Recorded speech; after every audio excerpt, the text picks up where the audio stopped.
가지고 잠깐 생각해보고 같이 기도하도록 하겠습니다. 지금 이 13장은 애굽으로 내려갔던 아브라함과 그 가족들이 다시 하나님이 말씀하셨던 약속의 땅 가나안 땅으로 돌아오는 복귀하는 이야기입니다. 아브라함과 그 가족들이 왜 애굽에 내려갔었죠? 기근이 있어서 그 기근을 피하기 위해서 애굽으로 내려갔죠. 예.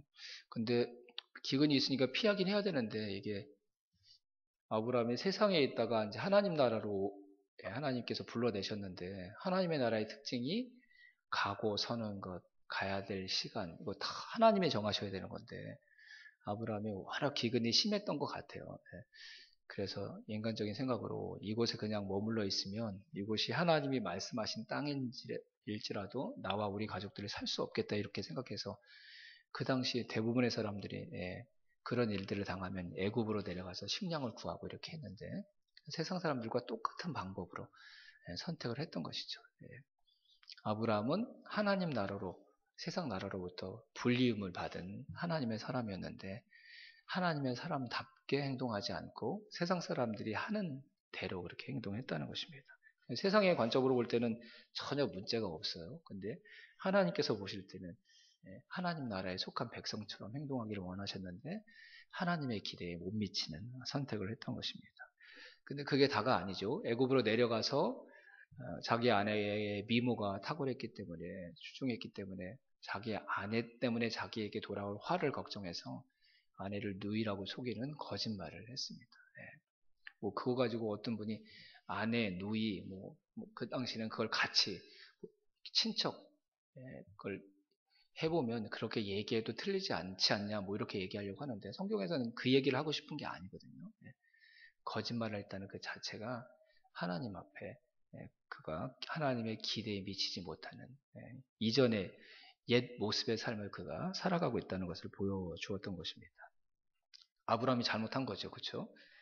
그렇게 애굽으로 내려갔던 것도 잘못이고 애굽에서 자기의 생명을 스스로 지키려고 거짓말을 했던 것도 잘못이었는데 그렇다면 여러분 다시 이제 아브라함이 자신의 잘못을 뉘우치고 가나안 땅으로 돌아오려고 했을 때 그때 아브라함의 상태는 분명히 아브라함이 잘못 선택해서 갔던 길이기 때문에 이전보다 아브라함에게 있었던 것이 재산과 소유 이런 것들이 줄어드는 게 정상일까요? 많아지는 게 정상일까요? 줄어들어야죠. 그렇죠? 우리 생각으로 한다면. 잘못했으니까 하나님 앞에 벌 받고 책망받아서 가지고 있었던 것도 잃어버리고 하나님께 징계받는 게 맞잖아요. 그렇죠? 근데 오늘 다시 한번 보세요, 여러분. 13장 1절에 보니까 아브라함은 이집트를 떠나서 네겝으로 올라갔다. 가나안 땅으로 다시 올라갔다는 말입니다. 그의 아내를 데리고서 그 다음에 뭐라고 그랬죠? 모든 소유를 가지고 이집트를 떠났다. 조카 롯도 그와 함께 갔다. 그리고 2절에 아브라함은 집 짐승과 은과 금이 많은 큰 부자가 되었다. 그랬어요. 이게 큰 부자가 되었다는 말이 그 심이 무거웠다. 재산이 심이 무거웠다. 그런 뜻이거든요. 아니 아브라함이 잘못했는데 재산이 더 많아지고 더 많은 것을 가지고 다시 가나안 땅으로 돌아오는 이게 앞뒤가 안 맞는 것 같은 그런 이야기가 오늘 본문에 등장하고 있습니다. 제가 오늘 새벽에도 말씀드렸는데 하나님이 우리를 하나님 나라로 이렇게 옮겨주시고 나면 우리가 하나님 감사합니다. 오직 이제 하나님 나라만을 위해서 살겠습니다. 하나님 나라의 방법으로만 살겠습니다. 이렇게 마음을 먹어도 실제 우리의 삶은 어떻게 살아간다고 그랬죠? 계속 옛 사람으로 살아가려고 하는 그런 안타까운 실수들을 우리가 반복하는 것이죠. 그렇다고 그렇게 연약한 우리의 모습 때문에 하나님께서 우리에게 절망하셔서 우리가 하나님 나라에서 살아가는 것들을 하나님께서 바꾸시느냐? 그렇지 않다는 것입니다. 오늘 하나님이 어떤 하나님이라고 소개하고 있었죠? 부엘라 엘로이, 그죠? 감찰하시는 하나님. 누구를 감찰하셨어요? 하갈, 광야로 쫓겨났던 하갈, 그죠? 그 하나님이 저와 여러분의 하나님이신 줄로 믿습니다. 우리의 마음과 삶을 지켜보시는 하나님. 그래서 우리에게 필요한 것을 그때마다 주시는 하나님. 하갈이 왜 광야에 쫓겨났죠? 자기가 임신했다고 자기의 여주인을 멸시했어요. 멸시. 하갈이 잘못해서 그런 거거든요. 사례가 쫓겨낸 것도 잘못이지만 자기가 주인에게 하지 말아야 돼.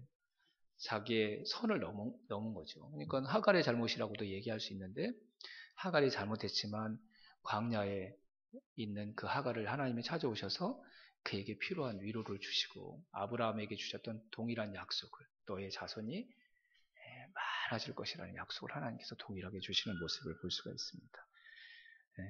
우리의 실수와 잘못 때문에 하나님 나라를 이루어 가시는 하나님의 계획 하나님께서 바꾸시지 않습니다.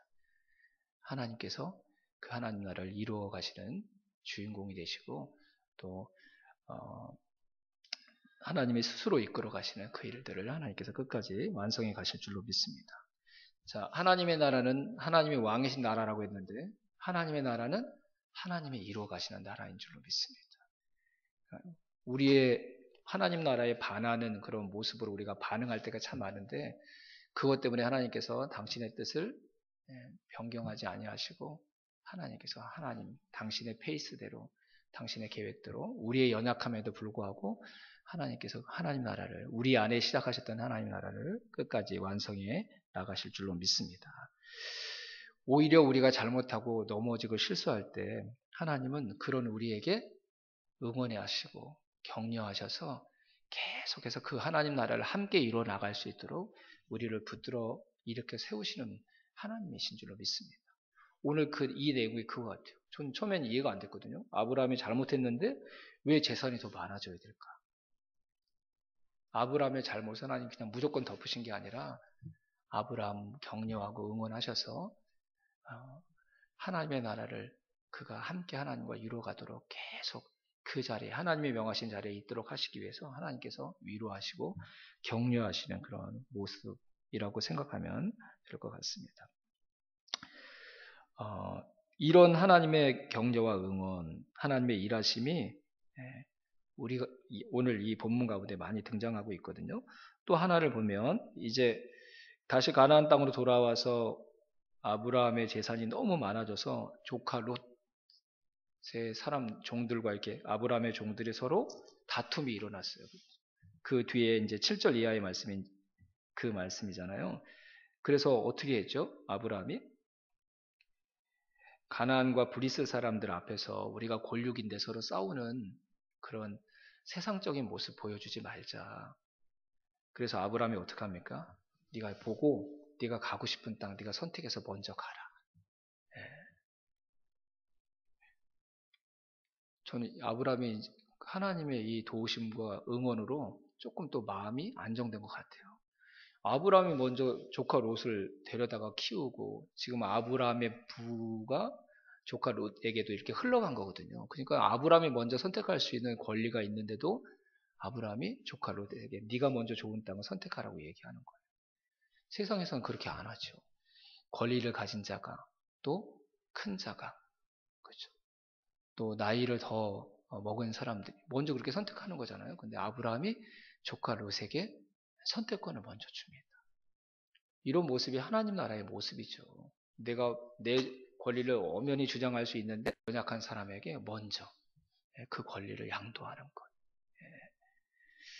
창세기를 우리가 쭉 그렇게 보면 될 것 같아요. 하나님 나라의 합당한 모습을 계속 어떤 모습이 그런 모습인가.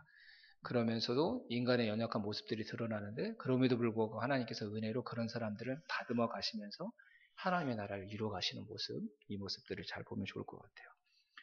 그래서 조카 롯이 아이고 그래도 아브라함 당신이 먼저 선택해서 이렇게 하면 좋을 텐데 조카 롯은 아직 좀 부족했던 사람인 것 같아요. 먼저 선택하는데 어떤 땅을 선택하죠? 애굽 땅과 흡사한 소돔과 고모라 땅을 먼저 선택을 했어요.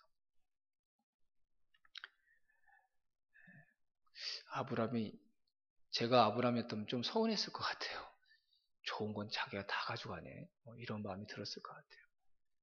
그냥 그렇게 먼저 선택하라고 기회를 줬지만 그래도 너무 얌체같이 좋은 땅을 싹 뺏어가는 그런 모습에 그렇게 실망할 법했던 아브라함에게 조카 롯이 선택하고 나서 그 소돔과 고모라를 향해서 떠난 뒤에 하나님께서 또 찾아오셔서 뭐라고 하시죠? 그때 한번 보실까요, 여러분? 14절. 14장 14절. 14절, 15절 같이 한번 읽어보겠습니다. 롯이 아브람을 떠나간 뒤에 주님께서 아브람에게 말씀하셨다. 너 있는 곳에서 눈을 떼고 북과 남쪽, 동쪽과 서쪽 내 눈에 보이는 이 모든 땅을 내가 너와 내 자손에게 아주 주겠다. 예. 롯이 좋은 땅 선택해서 갔는데 하나님이 혹시나 아브라함에게, 저는 그런 마음이 분명히 있었을 것 같아요. 허전하고 또 내가 어떤 땅을 뭐 나아가야 될까 이런 생각을 하고 있을 때 또 하나님이 그 중요한 순간에 아브라함에게 다 하나님이 나를 살고 계시는 것 같아요. 필요할 때마다 나타나셔서 아브라함의 마음속에 믿음을 심어주시고 내가 함께 하시겠다는 약속을 거듭 주심으로 아브라함이 흔들리지 않도록 지켜주시고 응원해 주시는 하나님의 모습이 또 그 가운데 나타나는 것이죠. 그 다음에 13장 우리가 봤죠. 14장 내용으로 보면 그 소돔과 고모라를 선택했던 롯이 그 당시 가나안의 왕들과 동방의 왕들 사이에 전쟁이 일어나는데 그때 롯은 그 소돔과 고모라 성은 가나안 땅에 있는 땅이었기 때문에 동방의 왕들이 전쟁에서 승리하거든요. 그래서 가나안 왕들이 패하면서 그 지역에 있었던 조카 롯도 포로로 끌려가게 되죠. 그때 하나님께서 아브라함에게 또 힘을 주셔가지고 자기가 거느리고 있는 사병들 300여 명을 데리고 가서 다섯 나라의 왕들 연합군과 전쟁을 해서 승리하게 하십니다. 이것도 저는 하나님께서 아브라함에게 하나님 나라에 계속 속할 수 있도록 하나님께서 주신 귀한 은혜라고 생각합니다. 자신의 힘으로 할 수 없는데 하나님이 나를 돕고 계신다는 것을 아주 절실하게 느낄 수 있는 그런 좋은 경험이었던 거죠. 이게 하나님이 도우셨다는 걸 아브라함도 고백하고 있고 그때 살렘의 왕이었던 멜기세덱도 하나님의 크신 은혜로 네가 승리할 수 있었다는 것을 얘기하고 있거든요. 그러니까 하나님이 나와 함께 하신다라는 걸 아브라함이 다시 한번 기억하고 확신할 수 있도록 이렇게 또 삶에 찾아왔던 위기를 통해서 하나님의 능력을 보여주심으로 아브라함의 마음속에 이런 믿음이 생길 수 있도록 하나님께서 돕고 계시는 것이죠. 그 다음에 15장으로 넘어가면 점점 나이가 많아져서 분할해지니까 아브라함이 무슨 고백을 하냐면 또 인간적인 고백을 하죠. 내 아내와 내 사이에 아들이 태어날 수 없을 것 같다. 그래서 나의 종 중에 가장 신실한 엘리에스를 통해 나의 가문을 이어가야겠다. 이렇게 생각하자 하나님께서 또 어김없이 아브라함에게 나타나셔서 다시 한번 또 언약에 대해서 말씀해 주시고 또 증표를 주시죠. 그 당시 서로 계약과 언약을 체결하면 짐승을 바로로 갈라가지고 그 짐승을 갈라놓은 그 사이로 그 계약을 맺었던 두 당사자들이 같이 지나가거든요. 무슨 의미라고 그러죠? 그게 약속 안 지키면 이 짐승이 쪼개져서 죽은 것처럼 우리 죽게 되는 거야. 생명을 걸고 이 약속 지켜야 돼. 이렇게 하는 게 그 당시 계약의 그 절차였고 풍토라고 말씀을 드렸어요. 근데 아브라함과 하나님이 그렇게 내가 너 자녀들을 하늘의 별처럼 많게 할 거야. 네가 밟는 모든 땅을 너에게 줄 것이야. 이렇게 약속하시고 나서 아브라함에게 그 짐승이 쪼개진 사이로 지나가게 한 게 아니라 하나님의 임재를 상징하는 횃불이 그 쪼개진 짐승 사이로 지나가게 하셨다고 그랬어요. 이건 누가 지나가시는 것과 동일한 것이라고 그랬죠? 하나님. 그럼 하나님이 무슨 약속하신 거예요? 아브라함 네가 목숨 걸고 나와 있던 약속 지킨 게 아니라 내가 내 생명을 걸고 이 약속을 너에게 지키겠다. 엄청난 증표를 주신 것입니다. 하나님은 우리에게 너 나라에 걸맞는 사람이 돼야 돼. 이렇게 요구하시는 분이 아니세요. 그런 사람이 될 수 있도록 우리에게 믿음을 만들어 가시고 세워나가시는 분이 바로 우리 하나님이신 줄로 믿습니다. 실수했는데 그 실수를 엄하게 책망해서 그래서 우리가 바로 설 수 있다면 하나님이 분명히 책망하실 것이고 실수했는데도 하나님의 따뜻한 위로가 필요하다면 아브라함의 제사를 오히려 더 많게 하심으로 그에게 불안한 마음을 이길 수 있도록 도와야 되신다면 따뜻하게 위로해 주심으로 아브라함을 세우셨던 것처럼 저와 여러분의 인생에도 하나님께서 그렇게 동일하게 일하실 줄로 믿습니다. 하나님의 능력이 우리에게 확신으로 와닿아야 되는 상황이라고 한다면 조카 롯을 아브라함이 사병을 거니고 가서 하나님의 능력으로 구원해낼 수 있었던 그런 경험들을 하나님께서 우리의 삶에서도 할 수 있도록 하나님께서 역사하시고 일하시는 분이시라는 것이죠. 한 가지 방법이 아니에요. 가장 필요한 것. 우리가 하나님 나라를 끝까지 함께 세워나가고 그 자리를 지켜가기 위해 지금 저와 여러분에게 가장 필요한 것을 하나님께서 그 순간마다 가장 필요한 방법으로 하나님께서 우리에게 베풀어 주시는 분이 바로 아브라함의 하나님이셨던 하나님, 저와 여러분의 하나님이신 줄로 믿습니다. 그게 왜 가능하다고요? 그분이 부엘라엘로이 하나님이시기 때문에. 하갈은 그 당시 사회적인 풍토를 보면 인간이 아니었습니다. 종은 사람의 수혜도 들지 않았습니다. 근데 그 여종이 자기 여주인에게 반항하고 여주인을 멸시했으니까 그 당시 풍토로 한다면 그 하갈은 죽은 바와 다를 바 없는 인간 이하의 그런 존재였던 것이죠. 근데 하나님이 그런 하갈의 고통, 아픔, 눈물까지도 지켜보시고 그에게 찾아오셔서 그를 위로해 주시고 그에게도 동일한 약속을 주시죠. 하나님이 저와 여러분에게도 부엘라의 로이의 하나님 되심을 여러분 우리가 믿을 수 있기를 주님의 이름으로 축원합니다. 우리의 열심으로 하나님 나라에 걸맞는 사람이 되는 게 아니라 하나님의 열심으로 하나님 나라에 합당한 사람으로 반드시 저와 여러분을 하나님께서 세워 나가실 줄로 믿습니다. 정말 영원히 하나님 나라에서 저와 여러분이 하나님과 함께 살기를 원하는 것, 이건 하나님의 진심입니다. 하나님, 저와 여러분에게 영원히 하나님 나라에서 함께 살자고 말씀하셨던 그 하나님의 약속, 그 약속이 진심이었다는 것을 저와 여러분이 이 땅에서 살아가는 삶의 시간 동안 계속 반복적으로 지속적으로 신실하게 보여주실 줄로 믿습니다.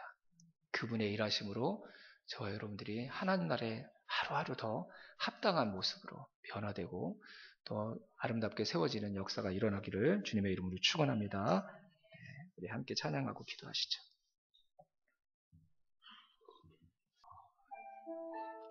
우리 한 가지만 기도했으면 좋겠습니다. 하나님 나라에 영원히 거하려면 하나님 나라를 세우는 일에 주님과 계속 지속적으로 함께 하려면 우리 자신을 바라보면 안 됩니다. 그럼 실망해서 앞으로 나아갈 수 없습니다. 그러면 두려워서 자꾸 애굽으로 내려가고 싶어하는 우리의 충동을 막아낼 수가 없습니다. 오늘 우리가 들었던 말씀을 기억해야 합니다. 나는 연약해도 주님께서 하나님 아버지께서 나를 바라보고 계신다. 그래서 나에게 필요한 것 그때마다 나에게 하나님께서 허락해 주실 것이다. 물질로 나를 위로하셔야 된다면 내가 잘못했을지라도 하나님께서 우리에게 물질을 채워주시는 은혜 하나님께서 주실 것입니다. 하나님의 능력을 다시 한번 확신하기를 원한다면 하나님께서 5개의 연합군과 5나라의 영합과 싸워서 승리할 수 있는 그 승리를 우리에게 경험하게 해주실 줄로 믿습니다. 내가 양보하고 기분 좋게 다른 사람에게 선택할 수 있는 기회를 주었는데 그 이후에 찾아오는 공허한 우리의 마음, 그것 때문에 우리가 힘들어할 때 하나님이 어김없이 찾아오셔서 내가 너와 함께 하겠다고 다시 약속을 주시는 하나님으로 우리를 만나주실 것입니다. 하나님은 우리에게 가장 필요한 것이 무엇인지 알고 계신 살아계신 하나님이신 줄로 믿습니다. 하나님만 바라보게 주시옵소서. 그래서 끝까지 우리에게 주신 그 믿음의 자리를 지키게 하여 주시옵소서. 하나님 나라의 백성으로 살아가게 하여 주시옵소서. 부엘라엘로이 하나님이 나의 하나님임을 고백하며 살아가는 하나님 제 자신이 되게 도와주시옵소서. 우리 교회가 되게 하여 주시옵소서. 우리 주여 한번 부르고 믿음으로 함께 기도하겠습니다. 주여